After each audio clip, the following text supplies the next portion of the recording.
আমাদের মাননীয় প্রধানমন্ত্রী জনাব তারেক রহমান তিনি ইতিমধ্যে মিটিং করেছেন আইন শৃঙ্খলার উন্নতি যেন আইন শৃঙ্খলা যেন সুন্দরভাবে থাকে সেদিকে বিশেষ নজর দিয়েছেন।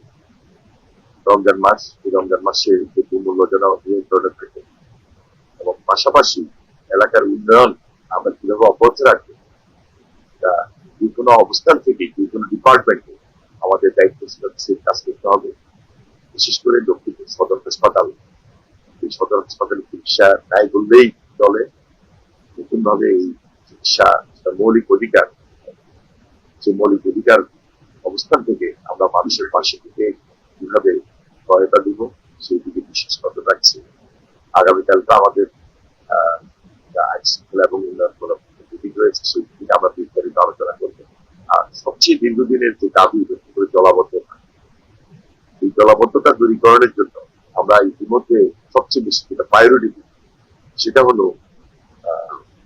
আমাদের রিটার্ন নোয়াখালীর মধ্যে একটা নতুন প্রকল্প, যেটা হলো বুলুয়ার নদী খনন এবং রমতখালী খাল খনন। আমরা যদি এই প্রকল্পটা হাতে নিতে পারি, আমার বিশ্বাস যে লক্ষ্মীপুরের যে জলাবদ্ধতার যে ব্যাধি দীর্ঘদিনের মানুষের কষ্টের জায়গা, সেখান থেকে আমরা মুক্তি পেতে সক্ষম হব। এই কাজটা হয়তো বা সহসাই যে হবে তার, এটার জন্য একটা বিশেষ পরিকল্পনা প্রয়োজন। সেই পরিকল্পনা অনুযায়ী